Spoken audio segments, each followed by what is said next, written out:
The fourth strophe of Psalm 119 begins with the letter Daleth, and the theme is ways. Derek is the Hebrew word for way, and so that figures prominently in the psalm, way and path in particular.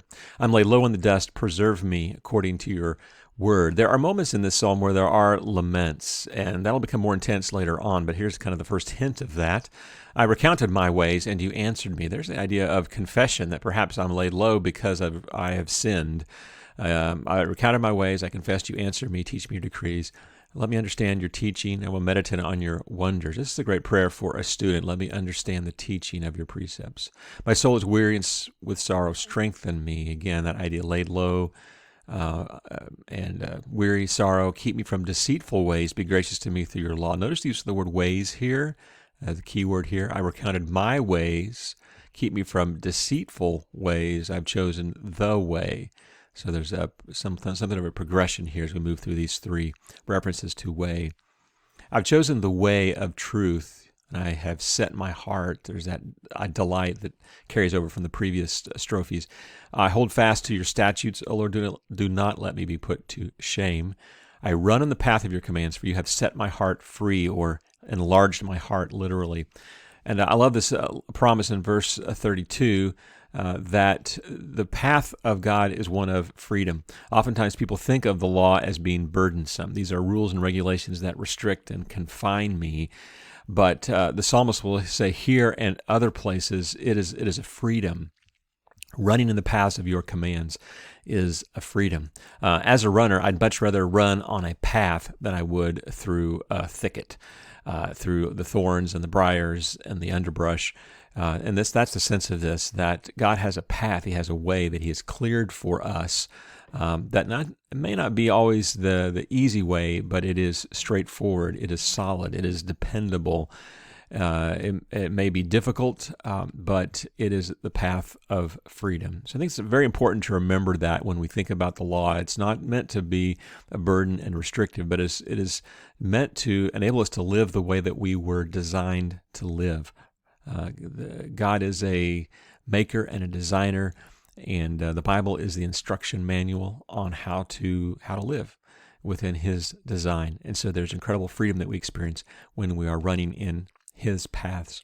The next stanza is hey, and it contains 9 imperatives. This is the imperative form in Hebrew, so this makes sense. Teach me, O Lord, to follow your decrees, and I will keep them to the end. Presumably it'll be the end of his life. I will be faithful to the very end. Give me understanding. I will keep your law, will obey it with all my heart. A key word from the previous strophe. Direct me in the path of your commands. There's that word path from the previous strophe, where there I find delight. Turn my heart toward your statutes, not toward selfish gain. Turn my eyes away from worthless things, and worthless things usually refers to idols in the context of the psalmist. Preserve my life according to your word. Fulfill your promise to your servant that you may be feared. Take away the disgrace I dread, for your laws are good. How I long for your precepts. Preserve my life in your righteousness. Again, you're seeing some of the same themes from previous strophe picked up in this one.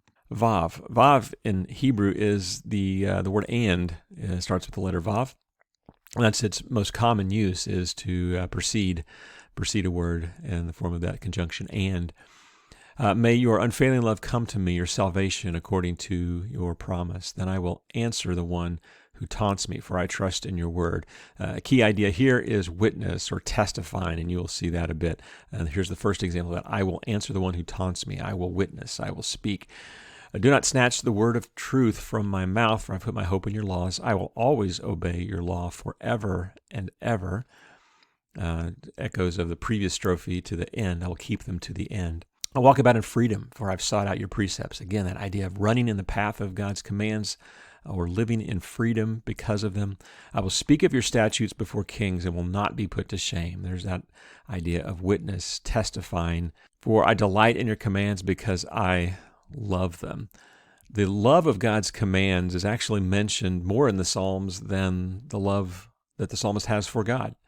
And again, accenting what we noted earlier, that the believer has a relationship with God through the law. The way that we express our love for God is to keep His commandments. If you love me, you will keep my commandments. Jesus said that. I love them. I lift up my hands to your commands, which I love, and I meditate on your decrees.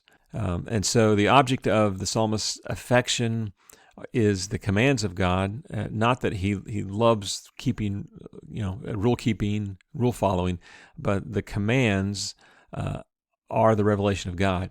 And so it's just a way of saying, God, I love you, and I exemplify this by loving your words, your revelation, and what you instruct me in. The next stanza begins with the letter Zayin. Every one of these verses starts with Zayin. And zakar is the Hebrew word for remember. And so that's a key word here. You see remember highlighted there. Remember your word to your servant, for you have given me hope. My comfort in my suffering is this, your promise preserves my life. There's a bit of that lament. The arrogant mock me without restraint, but I do not turn from your law. I remember your ancient laws, O Lord, and I find comfort in them. Indignation grips me because of the wicked who have forsaken your law. So as we become acquainted with God's laws and God's ways, we are gripped with indignation when they're violated, when we see people wronged by those that disregard the laws of God. Your decrees are the theme of my song wherever I lodge. Oh, I love this, that wherever he lodges, wherever he stays, he sings of God's law. He's committed it to memory. He's set it to music. In the night, I remember your name, O Lord, and I will keep your law. So this suggestion of a lodging, a sleeping, and then at night, I'm still remembering your name, keeping your law. It's been my practice. I obey your precepts. Heth, is the first letter of the word chesed. And you are my portion, O Lord. I promise to obey your words. I've sought your face with all my heart. Think of Psalm 24 that speaks of seeking the face of the God of Jacob, or Psalm 27. You said, seek your face, your face, Lord, I will seek. So seeking God's presence is the sense here, and we experience that through his word. Be gracious to me according to your promise. That's chesed. I have considered my ways, have turned my steps to your statutes. So part of the meditation, part of the reflection is on our own conduct, our own way of life, and some confession probably implied there. I will hasten and not delay to obey your commands. Though the wicked bind me with ropes, I will not forget your law. So again, a bit of a lament here. At midnight I rise to give you thanks for your righteous laws. Echoes of the previous strophe where he remembered God in the night, wherever he lodged. So he wakes up to give thanks for God's righteous laws. Verse 63, I'm a friend to all who fear you, to all who follow your precepts. And the earth is filled with your chesed. O Lord, teach me your decrees, filled with your love, your grace. Lord, you are my portion. Echoes of Psalm 16. Lord is my portion and my cup. The next strophe is teth. And the Hebrew word tob is good, and so the word good figures prominently here. Do good to your servant according to your word, O Lord. Teach me knowledge and good judgment, for I believe in your commands. Before I was afflicted, I went astray, but now I obey your word. There's a story, isn't it? In one verse, I think of the prodigal son here, the younger son who went away and went astray and then suffered for it. And that is the story of us all, isn't it? You are good, and what you do is good. Teach me your decrees. Though the arrogant have smeared me with lies, I keep your precepts with all my heart. Their hearts are callous and unfeeling, but I delight. Catch that in your law. We've seen that so many times. It was good for me to be afflicted that I might learn your decrees. That's another powerful verse that sometimes God uses our failures, our poor choices, our sin to teach us, show us what we ultimately were missing, and that we were seeking the wrong things. The law from your mouth is more precious to me than thousands of pieces of silver and gold. There again, we have that echo of Psalm 19:10. More to be desired are they than gold, even than much fine gold. Yod, which is the Hebrew word hand, is yod. Your hands have made me and formed me. Give me understanding to learn your commands. May those who fear you rejoice when they see me, for I have put my hope in your word.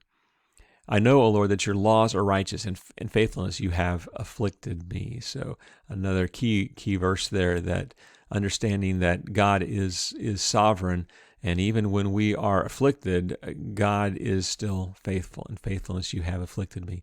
May your unfailing love be my comfort according to your promise to your servant. Let your compassion come to me that I may live, for your law is my delight. May the arrogant be put to shame for wronging me without cause, but I will meditate on your precepts. May those who fear you turn to me, those who understand your statutes. May my heart be blameless toward your statutes, that I may not be put to shame. You see the references to shame a couple times in the psalm as well. There are prayers here for those who fear you to rejoice when they see me, and that those who fear you would turn to me. In other words, the psalmist is saying, I want to be an example. I want to be a leader. I want to be the type of person that others look to for leadership. So that's also inherent in this. As we obey the words of God and we are transformed into His likeness, then we become an example to others in our way.